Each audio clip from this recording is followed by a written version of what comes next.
if you can ask a question and immediately get an answer, well, the value of education is actually the journey that you take between the question and the answer, so that you understand why the answer is correct or incorrect.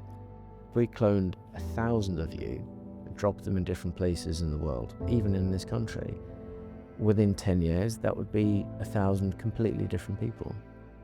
If people are using some of the popular LLMs to do everything, then you have a huge amount of people that think they've been educated. The more AI can do human-esque things, the more apparent real humanity is. If the total addressable market is huge for solving a problem and the price is right, anything will work.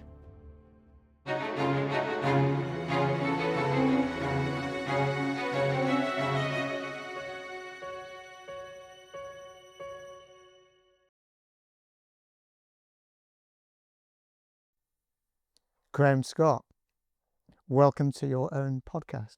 It's good to be here.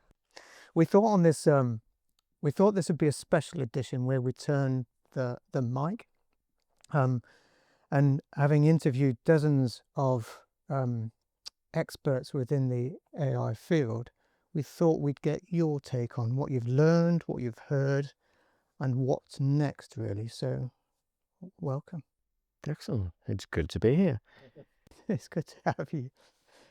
Before we get into some of the detail across, what some of your other guests have said, have you noticed a common thread or concern amongst all the guests you've had on, really? I mean, you've interviewed surgeons, professors, business leaders, psychologists.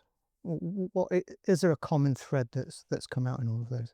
I think there is something which is very clear, is the area of subject matter expertise.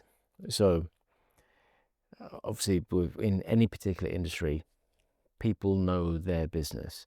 The type of AI which has been promoted in a more popular manner tends to be leading towards creating mediocrity and an average, and that average may increase in performance, but the idea that it's non-specific. So if we look at elite sports performance, people have spent vast amounts of time, decades, learning their industry, their particular skill that they apply, such as I say, elite sports performance, understanding the nuances of human relationships in connection to making a business work. Dame Dawn talked about numerous issues which came from a background of being an engineer, having worked with people, worked in teams, problem solving. And I think there's another nuance which sits hand in hand with that, which is one-to-one AI. The majority of what we're looking at is one-to-one AI. It can make you perform a bit better. It can automate your tasks. It can give you a lot more access to information. I think Mo Gaudat has mentioned on podcasts the idea that it can increase an individual's IQ by 60 points. But the reality is the world works on collectives of people, and the interaction of those particular collectives of people working well. And in risk management, for example, it's about understanding a lifetime of experience, but the ability to communicate that to various stakeholders, potentially across the world, where that isn't their job. It's the connectivity of how everything works together. So I think the direction of where things are going to go is more mind thinking. So a wider organizational mind and less specific, but it's very definitely been a theme that if that topic and that understanding is not addressed, it's very difficult to consider in a plausible manner that the current form of AI, predominantly large language model based, is going to have this massive change and take over the world. And a simple context of that is how long have we had the internet? It's been a while. Yeah. Any of us have access to vast amounts of data, information. If we want to learn anything, we probably can. But when you look at the majority of the world, whether personal or professional, well, we've had access to all this for a decade now, and most people don't look at more than 5 websites. So why all of a sudden would humans change their behavior to such a dramatic extent for an additional nuance? The evidence isn't there that that happens. So I think that's the common theme which has been there. Do you think let's call it the internet revolution and the AI revolution, do you think they're comparable in any way? In terms of the magnitude on society, you're on about people changing their behavior. I think it is an iterative behavioral change. Before the internet, it was less common for us to give all of our data away. Now it's very common, and the internet, in the form of information being highly communicable. So by that, I would say look at social media platforms, look at how we look for information, how we promote to reach audiences. The internet has very much been that. Obviously, Google from a search engine perspective. The new players to the market for like ChatGPT and Google with Gemini do seem to be changing how the nuances of discovering information has changed. Within that is a potential risk. Now, we didn't necessarily always trust what we found on the internet, obviously, but we were presented with choice. If you take that choice away and you summarize and you take away as said, this is correct, I think that's a potentially brilliant yet dangerous function. Brilliant if that data is verifiable, but that's not how this has been developed in its current form and iteration, and for many, many reasons as well. A lot of information of particular value is not available because it's copyrighted, it's behind paywalls, it's highly confidential data. So we're talking about generalized, not particularly trusted and validated data, where we've taken the choice of our own assessment of what we choose to trust out of it. And the relationship between the two, the parallels, they're very similar.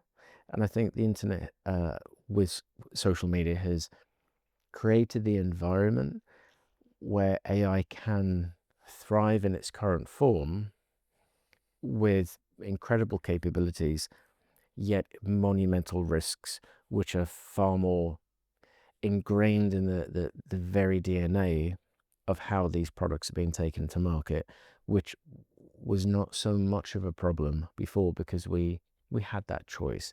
A lot of that choice is moving. Now, the rate and acceleration of how AI is being adopted, it's convenient. Convenience sells. That's why we ended up with fast food chains, McDonald's and Burger King. Convenience is highly popular. But again, does that kind of guarantee the quality? Not necessarily. But I think now people are more educated on the choice. So I think it's going to be like the internet, but at a much faster rate for positive things as well as the potential risk. And it will take time, like many things do, to to look back and understand what that risk really means.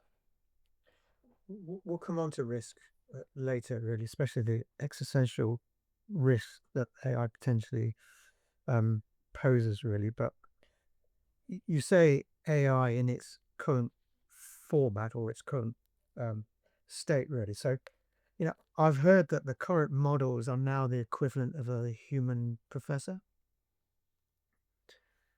What's your view on that claim, and how intelligent do you think the current models could get, say, within the next 18 years? Well, that's a very, very good point. Very good question. From an academic and intellectual standpoint, undoubtedly, the true benefit of current AI is to make sense of massive quantities of data. So if you to look at it from a purely intellectual standpoint, and you to measure on that standpoint, absolutely quite phenomenal, obviously. But if we think about our lives as human beings, we don't really apply that particularly well in how we live. We have eye contact, we have emotion, the reasons we make decisions, the instinct, whether you like someone, whether you don't like someone, why. Now, there is, especially with some of the guests that we've had on, the subject matter expertise coming in to train components of how we behave to make sense in a very quick, efficient, and scalable manner, components of how we behave as human beings. And I think as more of that is implemented, then I think it will be extremely powerful. But again, the human aspect, the best relationships tend to be the ones that you've been through thick and thin. You've been through the good times and the bad times. You've got to know the true character of an individual. You can trust them. You can rely upon them. And trust is a very key word there.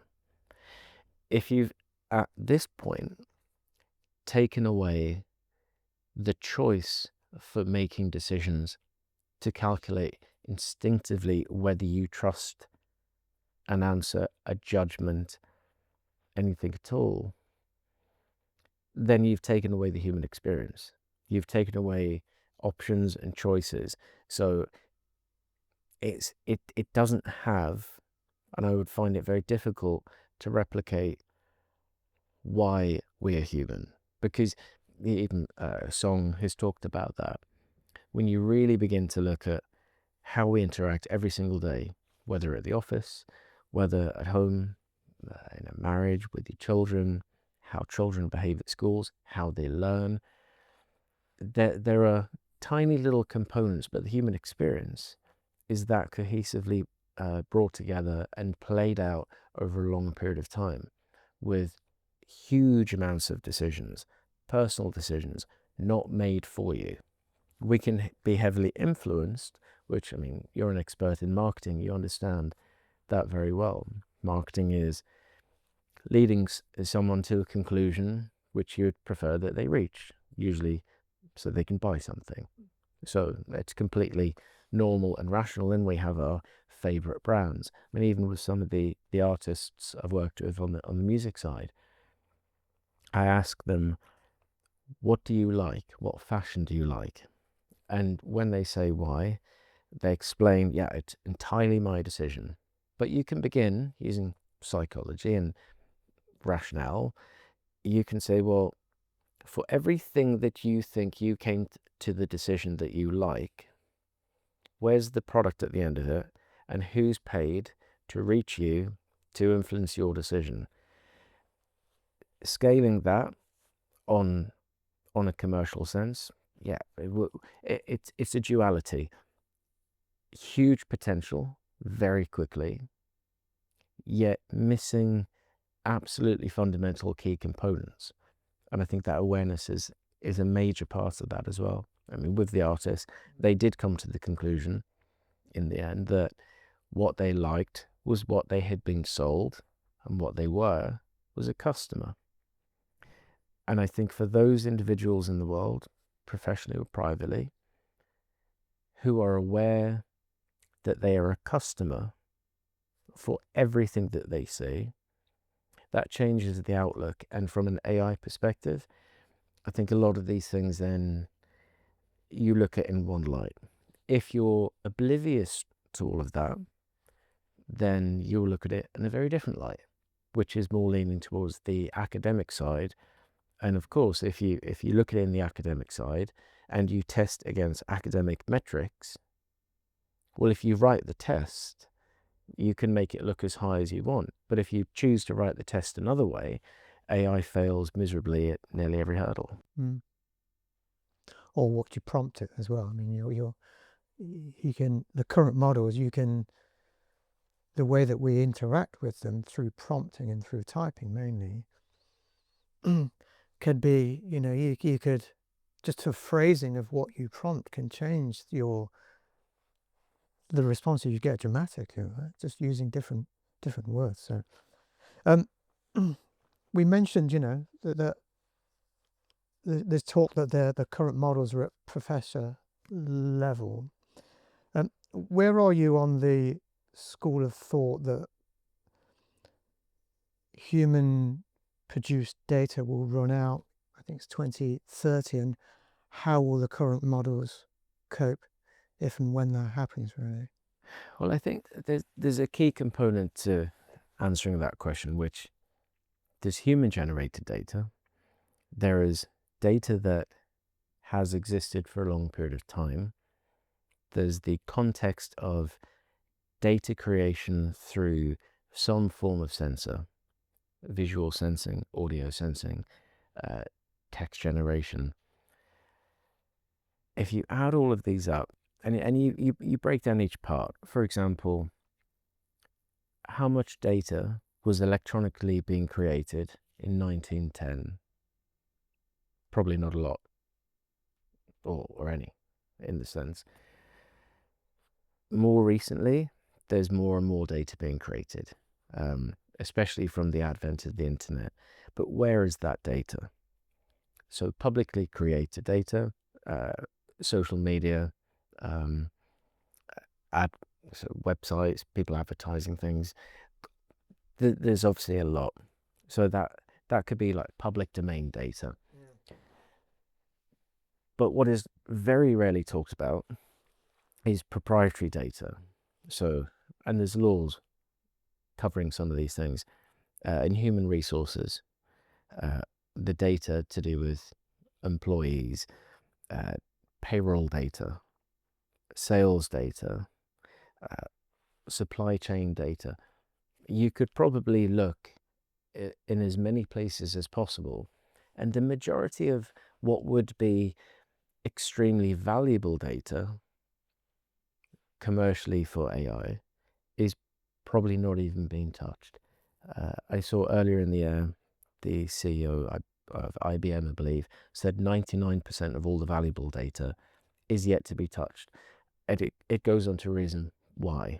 So a couple of contexts. So I alluded before to how much data, and we're going to suddenly have so much. Well, most of recorded history, there wasn't much data. We're in this tiny little curve which is going up rapidly. And again, the consideration of all data is X. Well, no, it's not, because we haven't accounted for other data, such as the corporate data. When we prompt something, so prompt any of these large models, that is data. And when it comes back with an 80% accurate result, we say, no, what we meant is, so there will be more and more specific data constantly being created. There's every time people put a picture up on Instagram, well, what data you're giving away? Okay, a picture, but also who's in the picture, who are you with, facial recognition, what are you eating, what brands do you like to wear? It only scratches the surface of the data that is not so much ever really talked about, but it's where the valuable data is. So we're very deep, again, within a, if we're looking at a decadal, century, millennium time frame, we're just a tiny little blip. But if you zoomed in on that tiny blip, there's a huge amount of valuable data not touched. There's a lot of data that we're not aware has already been given away. And I think it moves to, well, how's AI going to move from one data model to the next data model?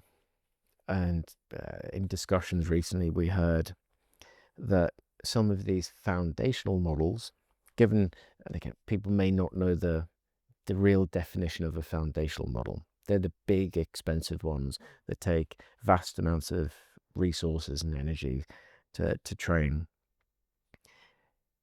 Instead of selling a word that someone may type in, searching for something, and saying, well, we'll sell that word cola to Pepsi or Coca-Cola, whoever the highest bidder is, that the foundational models which many companies are building their own AI on, using the outputted models such as Llama, are actually pre-selling if what we've been told is correct.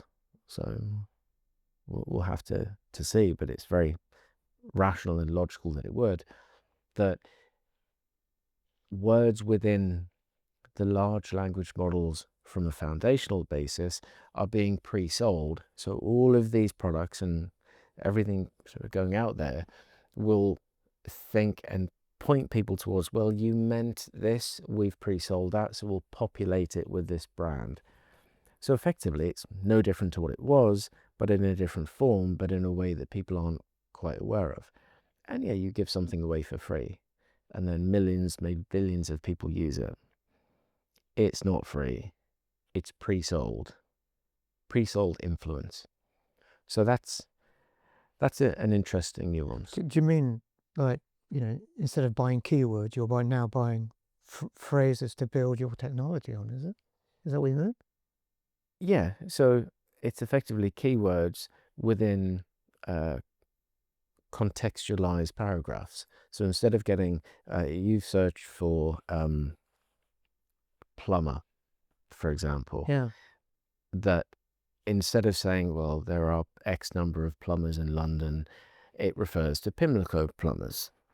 And it's putting your brand when a topic is discussed. So that's another interesting direction which this could all take, which lends itself to the reason to have edge-based, democratized AI. And again, something that Song talks about a lot. Yeah. And what he really means by that, instead of every time you prompt something, it goes off to the cloud, the prompt goes back and forward, and you're leaking more of your thinking, not just your data, but your thinking is a form of data, that it happens in your system, your database, or your model, and the function that you're looking for to summarize information, to access knowledge, including confidential knowledge, but to ring fence it within an environment that you feel safe, that it doesn't go out to the internet, it's not being leaked. I mean, that's a huge concern and issue. That, I mean, you mentioned something to me earlier, which I thought was fascinating. I mean, replay that, because Yeah. it hit home. When we spoke on the podcast, we talked, specifically about marketing, and we talked about, the current models as I see it. There's a race to the bottom in terms of pricing, really, which often happens in the market. The more competitors you get, the price reduces, really. And I think we're probably getting to that state, really, of that race to the bottom in pricing, which means that, how are these companies going to make money? And clearly they're going to make money by using your data, really. And I think we discussed that, we already give a lot of our data away to like social media, internet, social media firms who serve as advertising based upon the information that we give.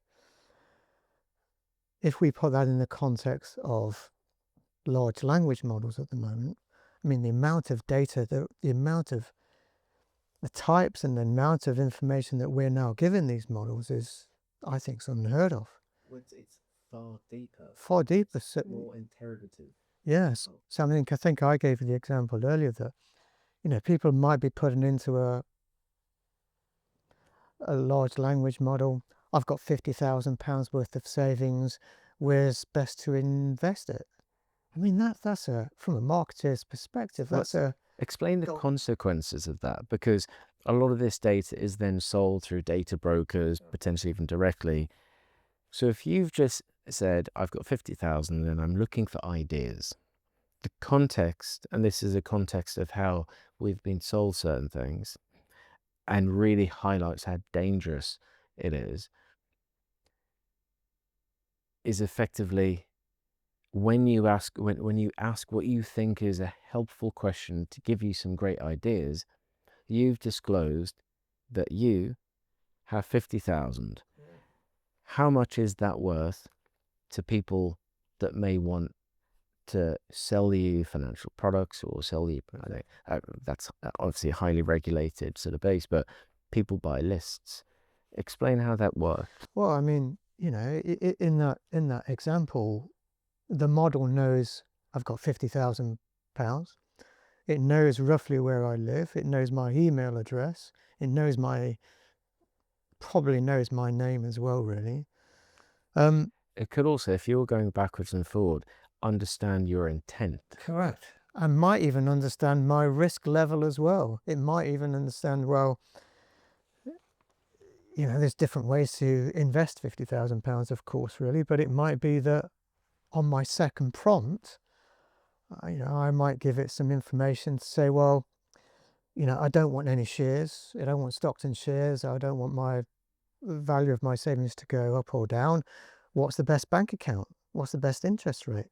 Now, that sort of risk tolerance as well within information is, I don't really, that's So then bold. effectively on the other side, major high street banks could be looking to buy data of pre-qualified customers that have shown an interest so that they can then directly market to them and probably tailor the specific marketing.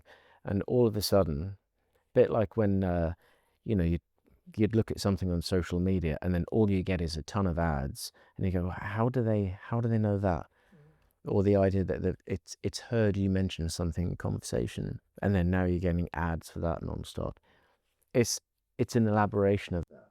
It is. That's basic remarketing, what you're talking about in that context. But yeah, and I mean, broadly speaking, how will they monetize that example, for instance? Well, yeah, they'll either sell your data as on an email list, or they will serve you specific ads, and banks and financial organizations, as they do currently for digital advertising, will bid money on those particular adverts. So, And I think something interesting to add, when we talk about AI, and most people have raised this, and I agree as well, it's not all large language models. A large language model is not necessarily exclusively AI.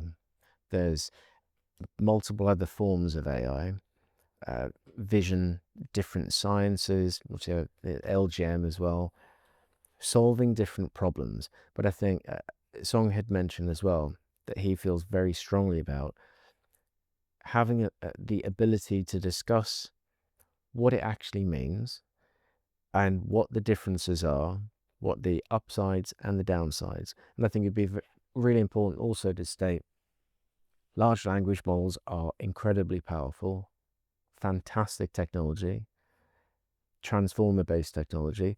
Again, people say, well, are you talking about Optimus Prime or Megatron? Well, those who know the ins and outs, but it is complex. And the fundamental key there is that it's a black box technology. So it means that it's not understood how conclusion is reached. And also that particular type of line of thought of how that's built. You get a load of data, as much as you can, you run it through the training process, and then you end up with something with weightings, and maybe you want to retrain elements or make it a bit more specific. So we keep You getting, again, refine it, right? that's where we get the metrics of this one is better than the last one, this one's better than that one, the Chinese is better than this one at particular things. But in reality, the real future of AI should be continuous learning, observational based, because all information is at all times subject to change. Upon its creation, it can be considered historical, but as time moves forward, so long as there are more sensory inputs, and that could be, again, any mode, more images, uh, more words, more visual elements, audio, and also understanding cause and effect and consequence, then there's always things happening. I mean, blood pressure can go up and down. We don't get younger, we get older. Well, even in a medical sense, we're constantly evolving, iterating creatures. That's the nature of life. So to say we've ring-fenced data and said that's what it's trained upon, and to really not pay attention to the training methodology with everything as it evolves on a constant basis, there's a architectural fundamental flaw there. So there will be other technologies, and there are, which are developing to address more of the human experience, but a more rational, trusted basis, and things which are far more performant in an empirical standpoint rather than subjective. I mean, these are two terms I use quite a lot.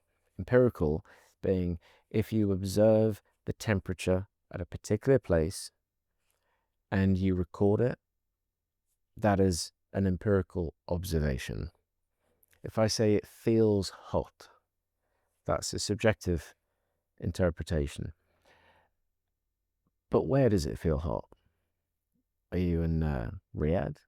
Are you in Copenhagen? Are you in Rio de Janeiro? But then what time of year? Subjectivity shouldn't be conflated and presented as empirical.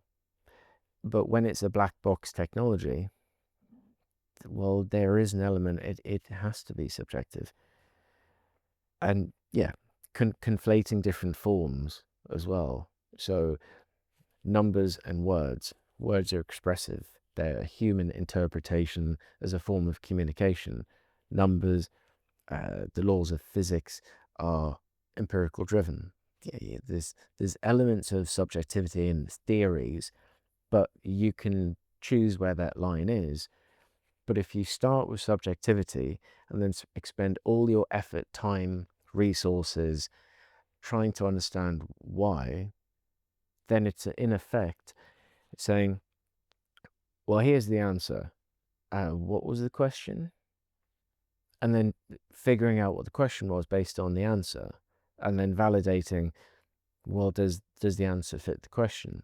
Surely logic and rationale would dictate you ask the question first, and then you construct an answer based upon logic, rationale, empirical data, at which point you can then express subjectively. So it's a different way of thinking about it, and it sounds very, very subtle, but doing stuff, then figuring out why you've done it and why it makes sense is a extremely inefficient way of doing it, which in turn, well, why does that matter? Well, if you have to expend so much energy, electricity, processing power to make sense of something because you didn't have the context in the first place, well, that explains the dramatic need for NVIDIA GPUs, massive data centers, and it will change. It will move to that other methodology soon enough. But it means fundamentally rewriting or rethinking how AI works at an infrastructural level, which is, personally, I see it like currently we have a propeller plane and people are saying it's going to break the sound limit. Yet empirically, you know that will never be the case because the limitations of its propulsion method mean it's extremely limited. It can't exceed a certain thing. So you need to scrap the propeller engine, you need to scrap the aerodynamics, and you need to rethink of it from scratch. And that's what's it more like a jet engine would be the next one with delta wing, for example, or at least swept back wings. Then you can make a big leap forward. And there are many after that. I mean, then you move to the ramjet, the scramjet. How they work is based on completely different fundamental understandings. And yeah, right now it does seem everyone's talking about their propeller planes that are going to hit Mach 2. It's not plausible.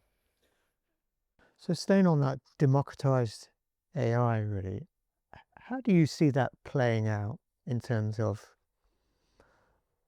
everyday usage and a device? How do you see that going forward? Okay, from a personal perspective and a business perspective. Let's keep on the personal perspective at the moment. Okay, so from a personal perspective, I can see someone that you would want to interact with. I mean, I've said on podcasts before, I'd love to have a Richard Feynman.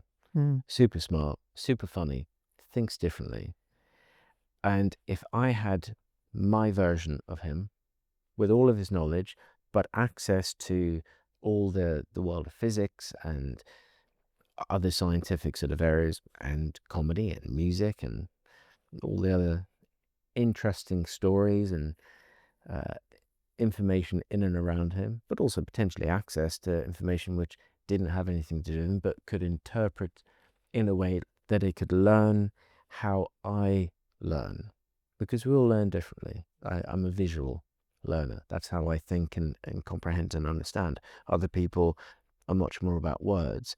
Other people about communication as such, as opposed to the written word.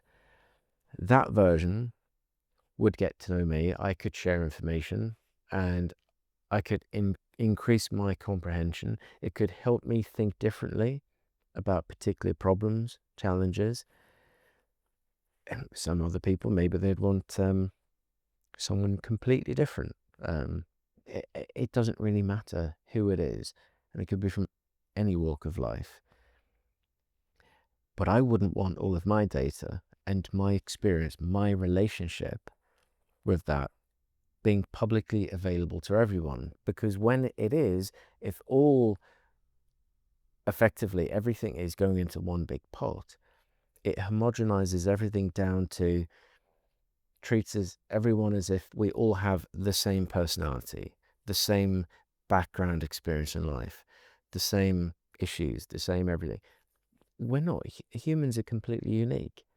And it could be, whether we like our haircut or not. And, obviously not relevant to me. But that's kind of the point.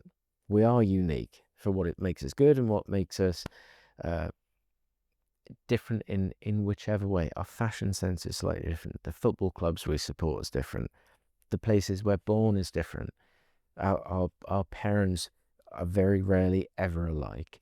The things that mold us to who we are, that should stay in a democratized model that isn't published and sold and watered down. It should become stronger and better and more appropriate. And that needs to be within a secure, safe environment. I could teach you things. You could teach me things. That's part of the nature of ideas and learning, the shared experience. So you can't clone people, and even if you did, instinctively, if we cloned 1,000 of you and dropped them in different places in the world, even in this country, within 10 years, that would be 1,000 completely different people. So you're talking your own personal AI, your own personal advisor, friend, confidant, or Yeah. If you're a musician or you love music, you get I don't know, you're in virtual Sting or something. But also it means, we'll move into the business element because this is why it's such an important concept. before we do that, I just want to know: will you give your democratized AI a name? Yeah, I think so. Yeah. Because it would come in the form of vision. Yeah. I would see it. It would be advanced vision AI. It would sound as No, I don't. Would you actually give it a name? Fred or Shirley or something? I think where I'm getting at is because if that's so, you can see a world where that just actually becomes an entity for people as well. Right? and think like a child has an imaginary friend, Yeah. right? It's the same sort of thing, but with a world of experience. I mean, you could have, Nelson Mandela, for example. Um, but I think the other way, and it does move into business, and we've discussed or alluded upon in the podcast, actors, the entertainment industry, and Steven Spielberg telling one of our friends many years ago when she did Schindler's List that one day uh, the movie companies will take your image, your identity, and your voice. That's roughly happening, but how does an individual protect what is them, the essence of them?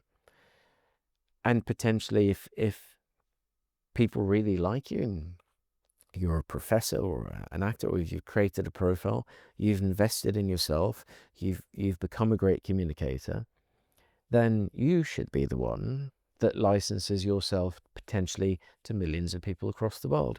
It will become an extension of an individual. So the authentic is the individual, but the personalized, value-driven version is the AI version, intrinsically linked and controlled by themselves.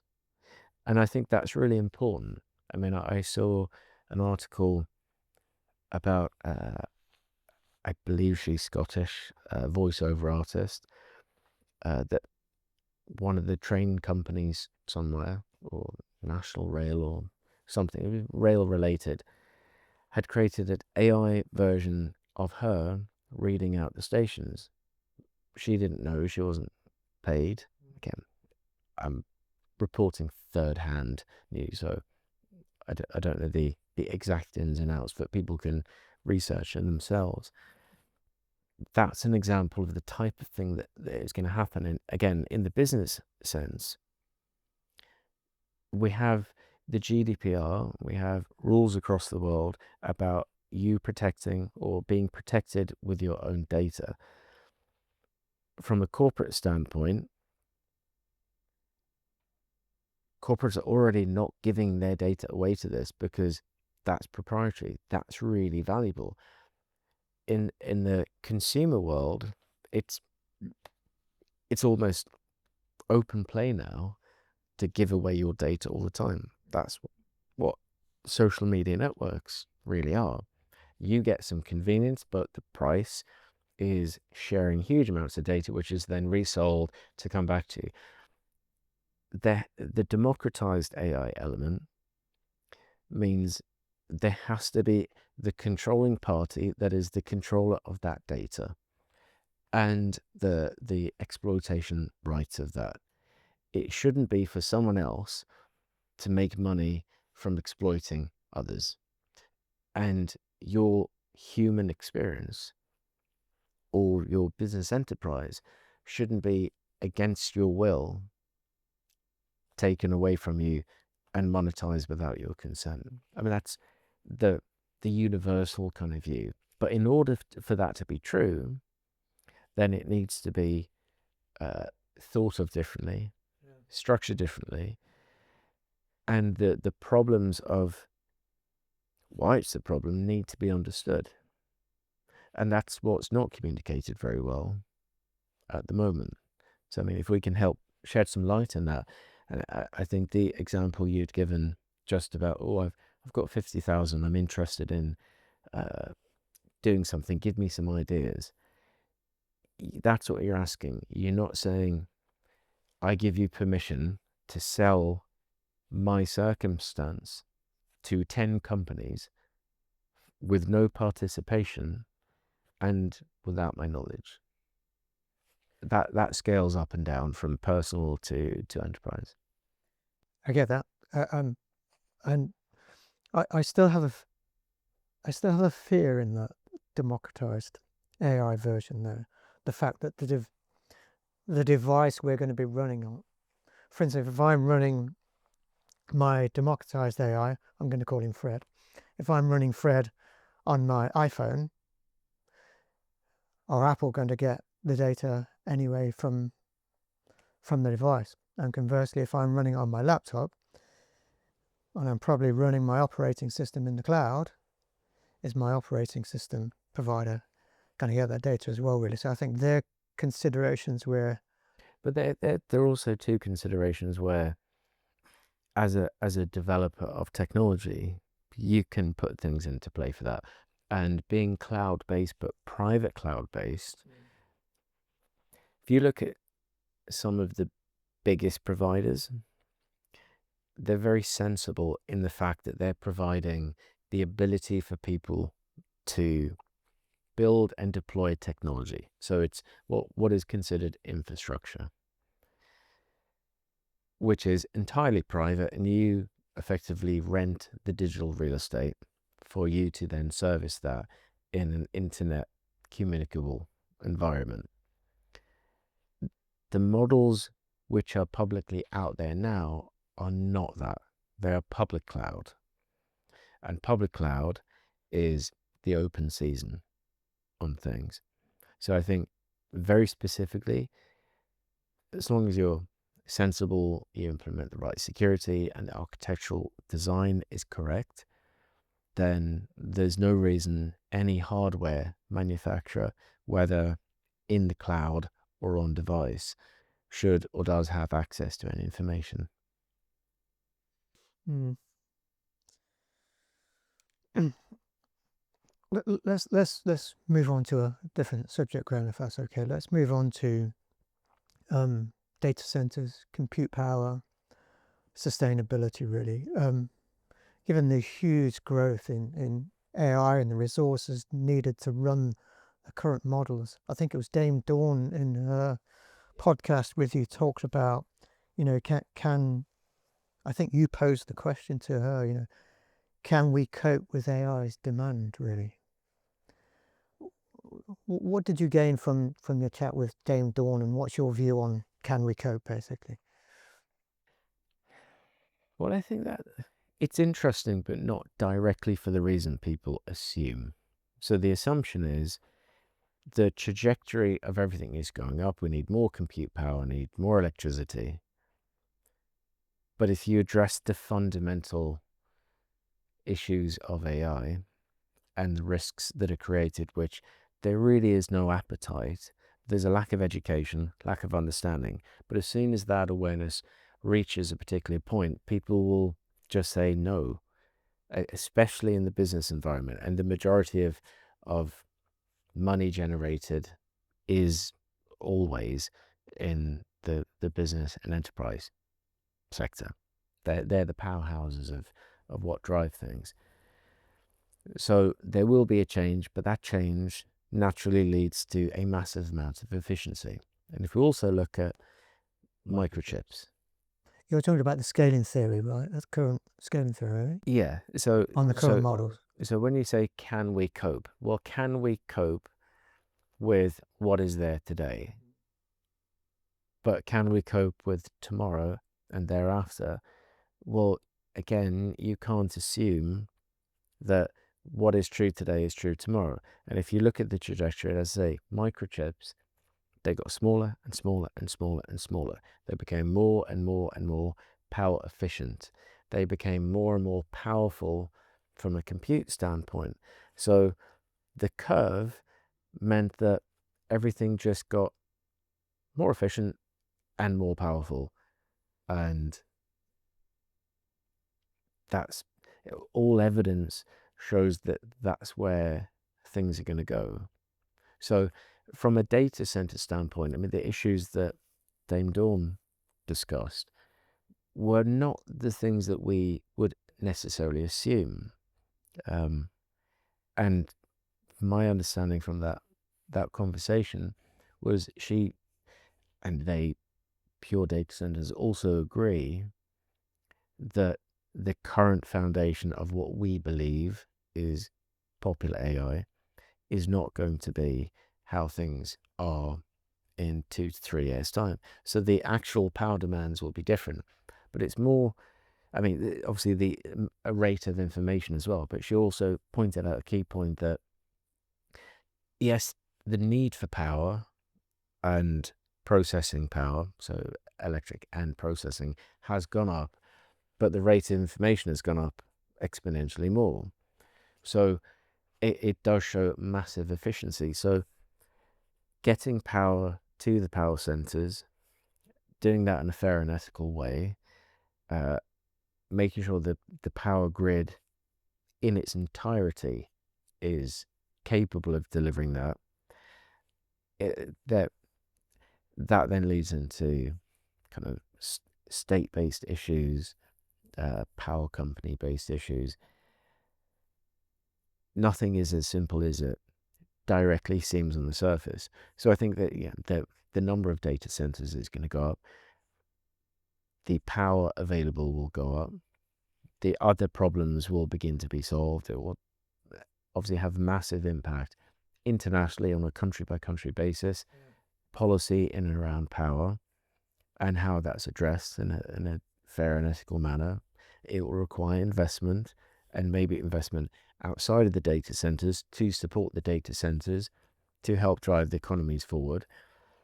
But again, add that all up together, and you end up in a position where all roads lead to exponentially more efficient forms of large data-driven AI, which will be more so truth-based, empirical-based, with functionality which is subjective and interpretive,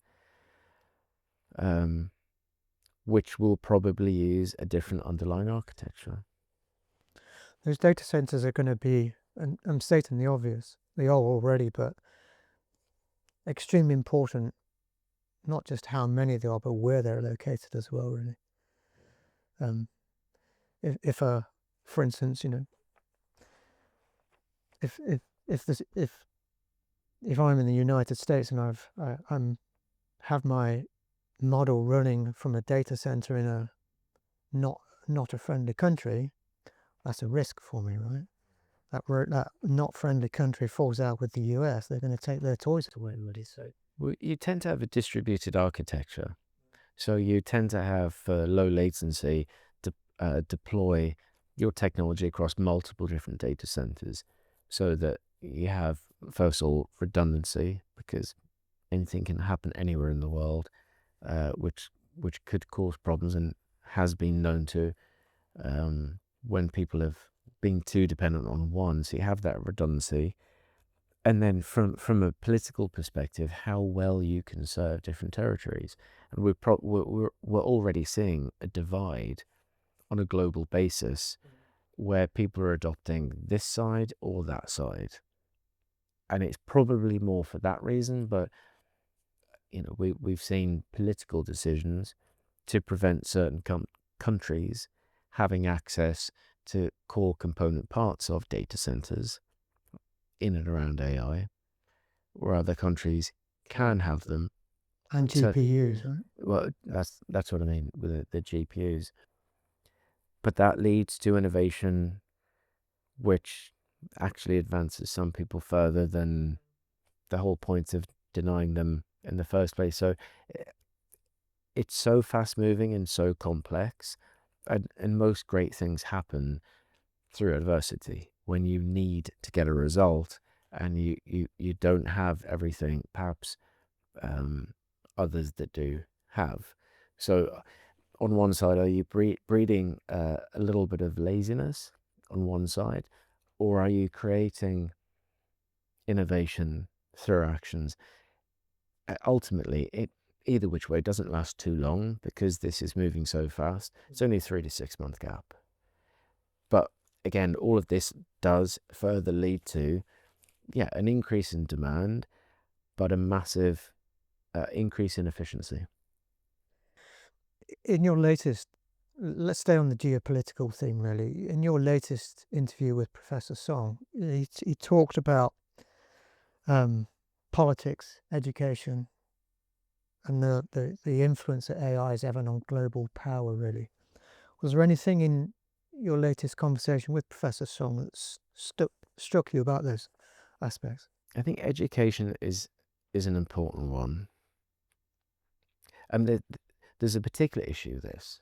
So for an industry that is really evolving so quickly, how could you train people to teach others when the time it takes to educate to the right level, by doing so, it would be out of date and there hasn't been time to do it in the first place, to then teach people on the scale required to be up to date to compete. Do you see what I mean? Yeah. So if it's 2 years old, but it takes 3 years to train someone to train people for 4 years, but you can only begin on what is true today, then the latency is so huge. Who's training who? And of course, whose responsibility is education? And if it's so deeply ingrained into the economy, which it now is, and the future, then it also leads into a highly politically charged environment, because then you're talking defense, you're talking, the scale is immense. So it's a catch-22 problem, and that there has to be more innovative ways to look at this. But we're so new into this industry, respectively speaking, from being in the public consciousness, that even if there are things which are wrong, and I wouldn't even say right and wrong, let's say you just have what is. In time, you can look at the consequence, and to some people it would be considered bad. To other people, the same thing would be considered good. We've not seen enough yet, in even the things that we have seen, there isn't the qualified expertise, and there hasn't been the time to assess what it means, what it meant, and what it could mean.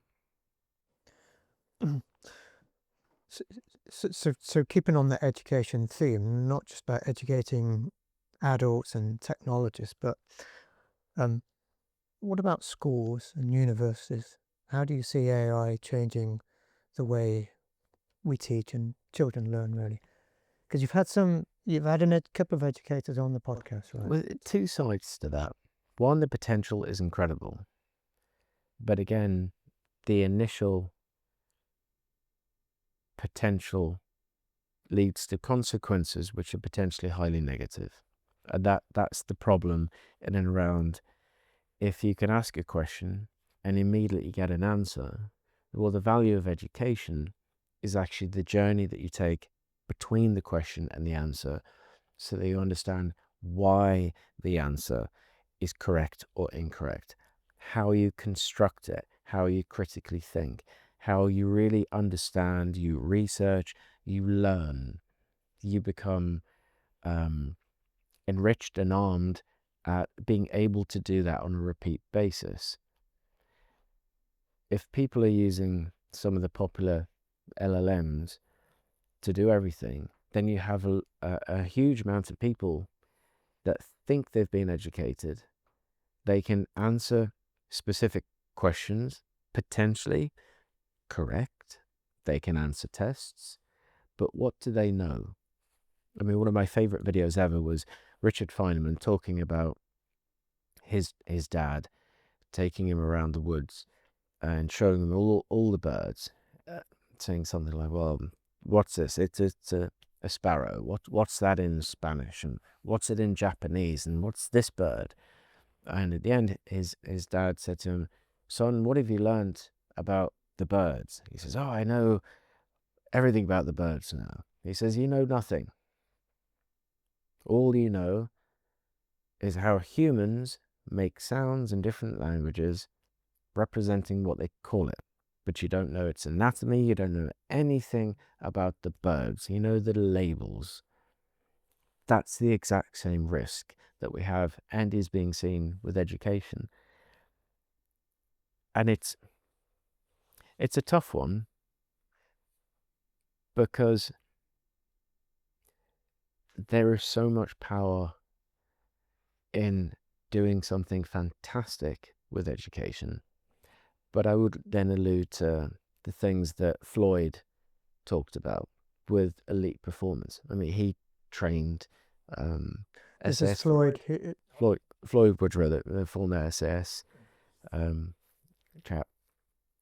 So he understood all the component parts that would be required to make someone truly elite. You look at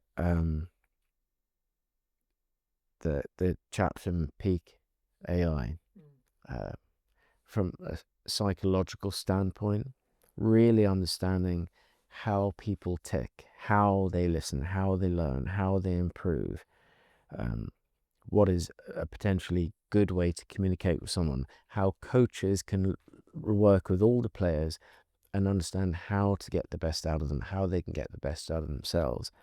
That's a component part of teaching. If one teacher teaches a whole class the same way and 50% learn in one way, 50% learn another, does that mean you've got 50% bad students, or is it 50% bad teacher? So the idea that you can have personalized education tailored to giving optimal value both from the teacher and to the student is fantastic. But that's countered with potential laziness and Dunning-Kruger effect, which it'll be very hard for young people if they're only given one way of being taught. How can it be their fault? How does that help them? So it's not a blame game, but we have to understand what does it mean, and just putting a label on it and saying this is going to be fantastic. Is it? What do we actually know about how humans learn? And even the other chap who had been studying, well, two in fact, Professor Sharples, and the other one who discussed in detail how children learn, the nuances of how they actually get information, how they replicate, how they mimic behaviors. I mean, there's a whole science to it. And are we just saying if we can get people to answer the correct question according to a test quicker and at a high volume, does that mean we've educated more people better? No, it just means we've enabled more people to answer tests quicker, but what value does that give to their lives outside of the education sector? So I think there's going to be huge changes or huge innovations and developments in education, which will address all of these factors. Yeah. Do you think society, governments will be quick enough to change the way children are educated? I personally, I doubt it. But No, I think a lot of this is going to lead to people adopting what works, and the governments. I mean, how could governments choose policy of what should work in a point where we are innovating? So we'll see what works and what doesn't work. We'll see what the appetite is for the upside and the downside. And certain things will be negated and other things will be promoted and adopted. And then I think governments will look at what's working and assist growth of what works, as opposed to trying to establish this is how it's going to work, because they're not the innovators, they're policymakers. Let's stick with emotional intelligence for one, really. So, when you interviewed Robert Hardman, Robert spoke about AI's ability to predict human behavior. I mean, it was really exciting. I guess emotions, but how do you think we balance that excitement with the ethicalness of helping machines to become human-like, really? Well, I think there's a view that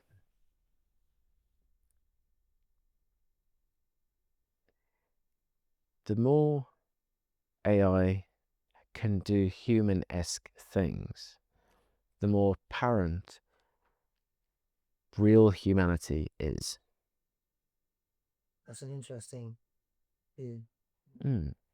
In the sense that touch, taste, the things that even art, that the things that were inspired, we may hear a sound and think, and something, a memory flashes up. We may smell something and see something in our mind. There is an entire universe. I mean, if you ask a typical neurologist, how much do humans know about how the brain works? Yet we're told that AI is going to replace the brain and everything that is human. No, that it can mimic. It can probably do some very clever things, and I'm sure when it gets integrated into more robotic AI as well, undoubtedly, and it can do things on a scale which is unimaginable from a human perspective. Absolutely. So push that. Do something which is demonstrably of incredible value. But to say it's going to replace the human experience, and I think the human experience and humans, I mean, there will be jobs which are better done at scale, more reliably, more accurately, which are interesting. But if you look at the Industrial Revolution and the advancement of the jobs that were in one particular place, it was manufacturing processes and automation which negated the need for humans to do that. So those humans effectively moved to different things, a more service-based economy. And that will move again because the authentic need for real human experiences and interactions and relationships and everything that comes with it, the trust, the instinct, and that's why you get a copywriter and an art director that work together. They're bouncing ideas off each other, even comedy, different senses of humor, for many different reasons. There is so much there that yes, you can mimic, but even if you can mimic identically, you don't want something that exists or is mimicked or is synthetic.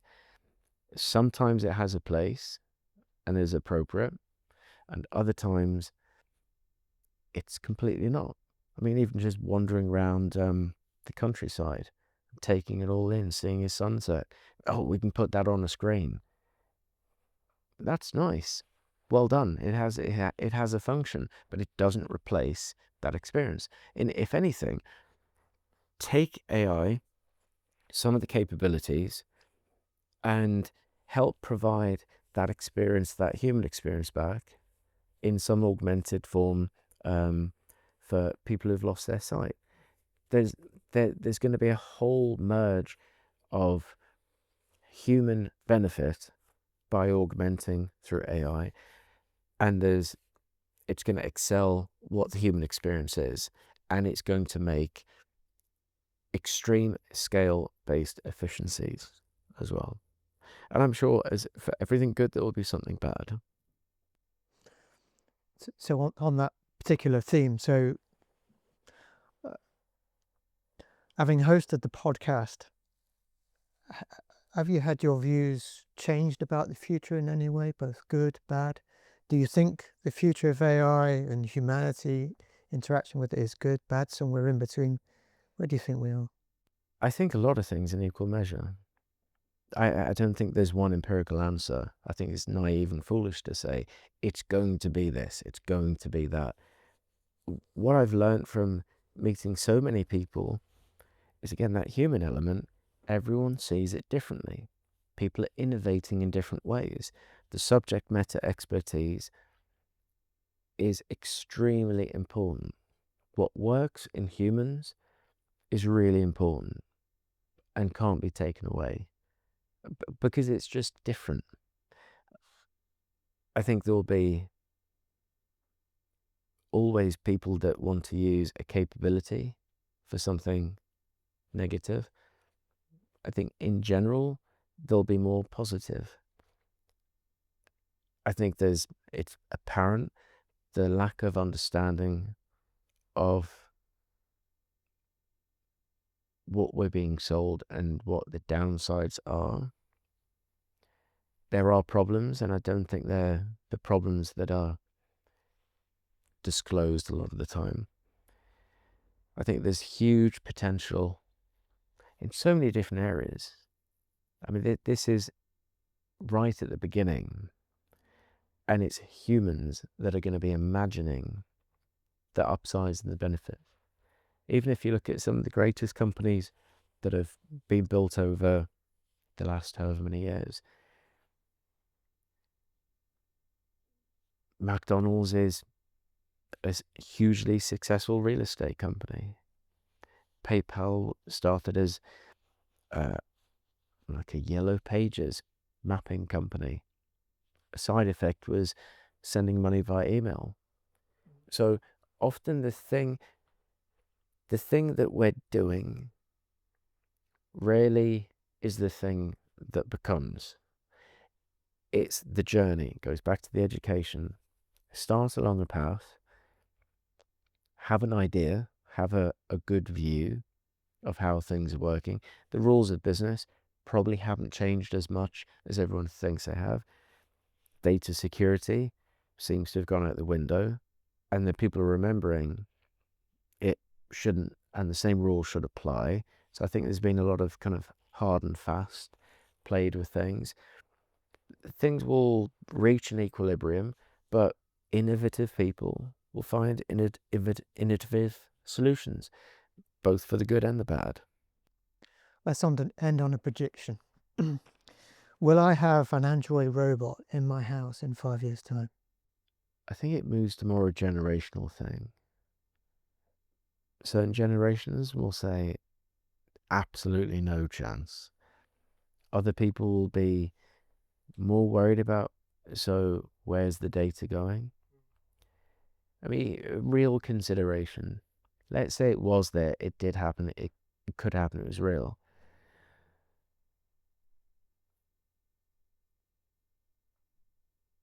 Personally, I would say no. For me. And that's the point for you, right? For me, I wouldn't. But do I know people who'd think that'd be great? Absolutely. It's really just market economics. Who's the customer? What's the appeal? What do they value? And can it be created at the right price? And can it be delivered in a form that is deemed acceptable to the market? And if the total addressable market is huge for solving a problem and the price is right, anything will work. If the total addressable market is 3 people, even though it's the coolest thing in the world and everyone thinks it's cool, but it's the wrong price range, or they actually don't have a need. And I think that's really what it comes down to. Will it happen? Well, what's the point? What's the point of it? If there is a point and purpose that enough people agree with, to the point where they'll part money for it, and they're happy to take the risks that come with it, in whatever guise or form it is, of which there are a million variables, yeah. If there isn't, no. Let's end it there, Graeme. Thank you very much.